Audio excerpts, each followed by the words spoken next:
जय माँ इंद्राक्षी, जय माँ दुर्गे। इंद्राक्षी धाम में दर्शकों आप सभी का हम हार्दिक स्वागत करते हैं। आइए इस विशेष अंक में हम बात करते हैं दुर्गा चालीसा के अद्भुत लाभ के बारे में।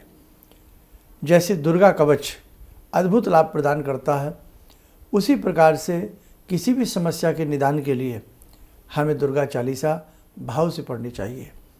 चालीसा में 40 दोहे होते हैं और जो साधक जितने भाव में होकर के श्री दुर्गा चालीसा का पाठ करता है उसे नाना भांति से लाभ मिलता है।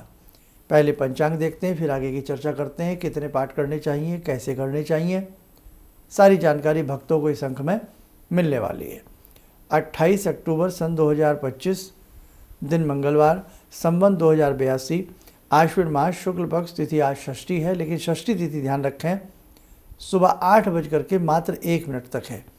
उसके बाद तिथि सप्तमी प्रारंभ हो जाएगी। ये ध्यान रखें, सुबह 8 तक मात्र षष्ठी, फिर सप्तमी।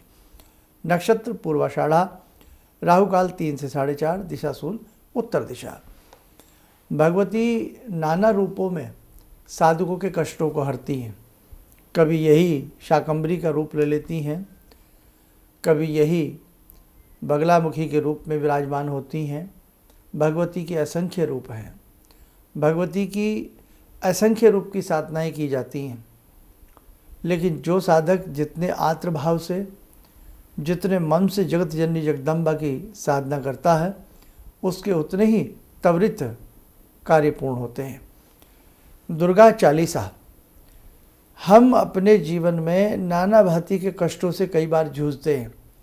शारीरिक हो, मानसिक हो, आर्थिक हो, शत्रु से संबंधित रखता हो, किसी भी प्रकार का कष्ट क्यों न जीवन में आवे, उस वक्त में दुर्गा अष्टमी, हर महीने दुर्गा अष्टमी आती है। अष्टमी की जो तिथि होती है, तो इसमें आप शुक्ल पक्ष की अष्टमी का चयन करें। शुक्ल पक्ष की अष्टमी से प्रारंभ करें। एक बार अपने जीवन में 1100 पाठ का संपूर्णता करनी चाहिए। 1100 पाठ जीवन में दुर्गा चालीसा के आप करके देखो, आपको लाभ मिलेगा। दूसरी सहज विधि, आप कभी से भी प्रारंभ करें, क्योंकि शुभ काम में कैसी देरी। भगवती की साधना तो अपने आप में शुभ है। आप दैनिक रूप में दुर्गा चालीसा का एक पाठ करो और एक पाठ करने के बाद दुर्गा नाम की एक माला करो। अपने देवबाड़ी में, पूजा स्थल में, ठाकुर द्वारे में धूप दीप दे करके भगवती का पंचोपचार पूजन अपने साधारण तरीके से धूप दीप अर्पण करके, कोई नैवेद्य या मिष्ठान या फल आदि चढ़ा करके भगवती को प्रणाम कर लें। और एक माला चाहे पहले कर लें, एक माला दुर्गा के नाम की करें। अब वो माला आपको माला करनी भी नहीं आती हो तो भी आपको हम एक बहुत आसान तरीका बता रहे हैं। ऐसे पढ़ें आप, दुर्गा 1, दुर्गा 2, हाथ जोड़ के रखें। दुर्गा 3, दुर्गा 4, दुर्गा 5, दुर्गा 6, दुर्गा 7, दुर्गा 8, अप टू 108 तक। दुर्गा 108। ऐसे आप उसे करें। दुर्गा नाम की एक माला, इसमें 2 बार दुर्गा बोला जा रहा है, तो 2 माला तो वैसे ही आपकी दुर्गा जी के नाम की हो गई हैं, लेकिन इस माला को एक ही माला समझें। एक माला दुर्गा करके 1 से लेकर के 108 तक हमें करनी चाहिए। उसके बाद फिर हमें दुर्गा चालीसा का पाठ 1 बार या 3 बार पढ़ना चाहिए। नमो नमो दुर्गे सुखकरणी, नमो नमो अम्बे दुखहरणी, यहाँ से ये प्रारंभ होती है। 40 दोहे चालीसा में होते हैं, इसलिए चालीसा कहा जाता है उससे। चाहे वो राम चालीसा हो, शिव चालीसा हो, दुर्गा चालीसा हो, हनुमान चालीसा हो। तो हनुमान चालीसा तो कितना विश्व में सभी लोग जपते हैं, पढ़ते हैं, सब जानते हैं। तो उसी प्रकार से घोर से घोर जब विपत्तियाँ हमारा दामन न छोड़ रही हों, उस वक्त में हमें एक माला दुर्गा के नाम की और उसके उपरांत हमें दुर्गा चालीसा का 1 या 3 बार पाठ करना चाहिए। 1100 पाठ नहीं होते हैं, कोई बात नहीं। आप ऐसे प्रतिदिन की साधना में रूटीन बना लो। आपको लगे कि आज मैं सफ़र में हूँ, तो शुद्ध स्थिति में भी दुर्गा तो हम मन से जप ही सकते हैं। एक माला दुर्गा की हो जाएगी। एक बार आप अपने मोबाइल में रखें, कहीं भी रखें, आजकल तो इंटरनेट पे भी दुर्गा चालीसा है, वहाँ से आप पढ़ लें। 3 बार का भी समय ना लगे तो एक बार तो आप दुर्गा दुर्गा का नाम पुकारें, एक माला, और नमो नमो दुर्गे वाला आपको ये दुर्गा चालीसा एक बार पढ़ लेना है, अगर 3 बार का भी समय नहीं है। और आपको कब तक पढ़ना चाहिए? आजीवन पढ़ सकते हो, नहीं तो 2-4 महीने, जब तक आपकी समस्या का समाधान ना निकल आए आप करें।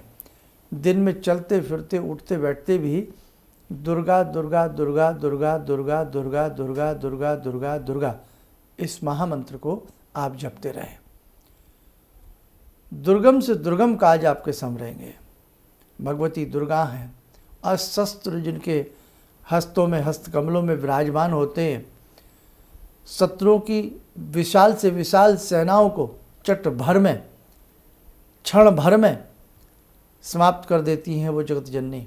इसलिए हमारी सभी की समस्याएं भी वो जगत जननी जगदम्बा क्षण भर में दूर करेंगी। तो आपकी किसी भी प्रकार की समस्या हो, आप एक बार करके देखें। और इसमें एक काम कर लें, मासिक अष्टमी जो महीने की आती है, उस मासिक अष्टमी के दिन कहीं प्राण प्रतिष्ठित भगवती का स्वरूप हो, चाहे वो कोई सा भी स्वरूप हो आपके आसपास, वहाँ जाकर के धूप दीप आदि अर्पण भगवती को कर दें। संभव हो तो हलवे का भोग लगा दें, जय जयकार हो जाएगी। आप करके देखें।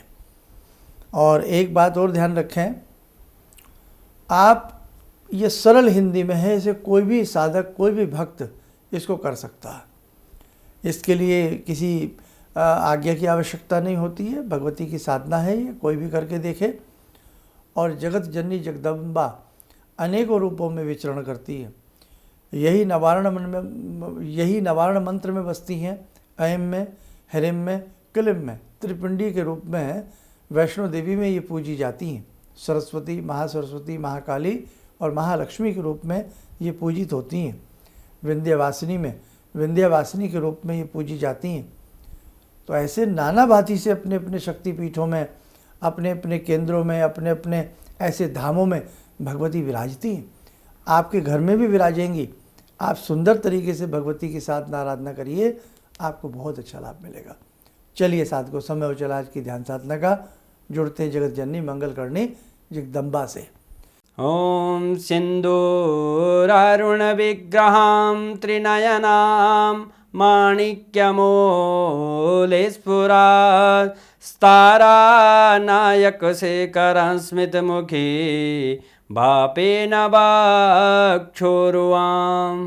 पाणिभ्यामलपूर्णरत्नचषकां रत्नोत्परां बिभ्रति सौम्यां रत्नगटस्थरक्तचरणां ध्यायेत् पराम् अम्बिकां खड्गं चक्रगदेषु चापपरिगान् शूलम्बुशुण्डिं शिरा शङ्खं संदधतीं करे स्त्रीनयनां सर्वाङ्गभूषावृतां नीलासमद्युतिमास्य पाददशकां सेवे महाकालिकां यामास्तो स्वपितैहरो कमलजो हन्तुं मधुं कैटवं विद्युद्दामसमप्रभां मृगपते स्कन्दस्थितां भीषणां कन्या विहकरवालखेटविलसा धस्ताविरासेवितां हस्तैश्चक्रगदाशिखेटविशिखां चापं गुणं तर्जनीं बिभ्राणामलिलात्मिकां शशिधरां दुर्गां त्रिनेत्रां भजे। कवच बना लें, ध्यान करें, भगवती का शुभ आशीष हम सबके ऊपर बरस रहा है।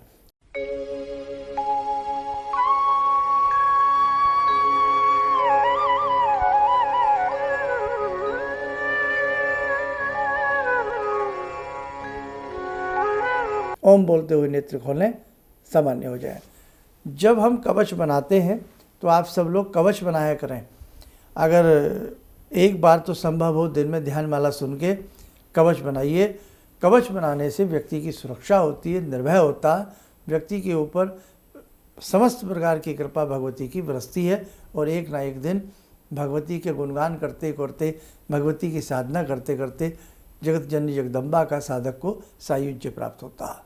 तो बस आपके जीवन में कोई भी समस्या है, कोई भी बात है, या आप अम्बा की भक्ति करना चाहते हैं तो आप दुर्गा चालीसा भी पढ़ा करें। आप सब लोग स्वस्थ रहें, सुखी रहें। इन्हीं शुभकामनाओं के साथ हम अपनी वाणी को विराम देते हैं। जय जय अम्बे। गुरु जी से मैं तब से जुड़ा हूँ जब से वो एक चैनल आती थी P7, उसी से मैं जुड़ा हुआ था। और गुरुदेव से हमारी जब मुलाकात हुई तो मैं आश्चर्यचकित रह गया जब उन्होंने हमसे बताया कि आपके साथ ऐसे ऐसे हुई। तो मैं इतना आश्चर्य हो गया कि इन्हें कैसे मालूम, और इतना बढ़िया इन्होंने बताया जिसके वजह से मैं आज तक उनसे प्रभावित हूँ। और इनका बताने का शैली वगैरह इतनी बढ़िया है जो हम अपने क्लास के टीचर से भी उतना बढ़िया नहीं समझ पाते थे। ये हमें बहुत पसंद आई। और दूसरी बात कि इनके साथ जितने भी मैं जुड़ा, जब से जुड़ा रहा, जो भी समस्या आई मैं बहुत ही अच्छा तरह से मेरे सॉल्व होते चले गए। और आज तक मैं उनके आशीर्वाद से मैं बहुत सुखी हूँ। और मैं यही कहूँगा, सभी लोगों से आग्रह करूँगा कि ये पहले इनकी बात करें, समझें। देखिए कैसे उन्होंने अपना रूप दिखाया। और मैं इनसे बहुत प्रभावित हूँ और मुझे बहुत ही फायदा हुआ है। किसी भी समस्या के समाधान के लिए मिले प्रसिद्ध हस्तरेखा एवं वास्तु विशेषज्ञ प्रोफेसर धर्मेंद्र शर्मा जी से। नोट: शिविर में भाग लेने हेतु एवं व्यक्तिगत रूप से मिलने के लिए कॉल करने का समय सुबह 10 बजे से शाम 6 बजे तक। हमारे विभिन्न ज्ञानवर्धक कार्यक्रम देखने के लिए आप हमें अभी सब्सक्राइब करें, बेल आइकन को प्रेस करें ताकि आप देख सकें हमारा कार्यक्रम सबसे पहले। और अधिक जानकारी के लिए फेसबुक पेज को लाइक करना न भूलें।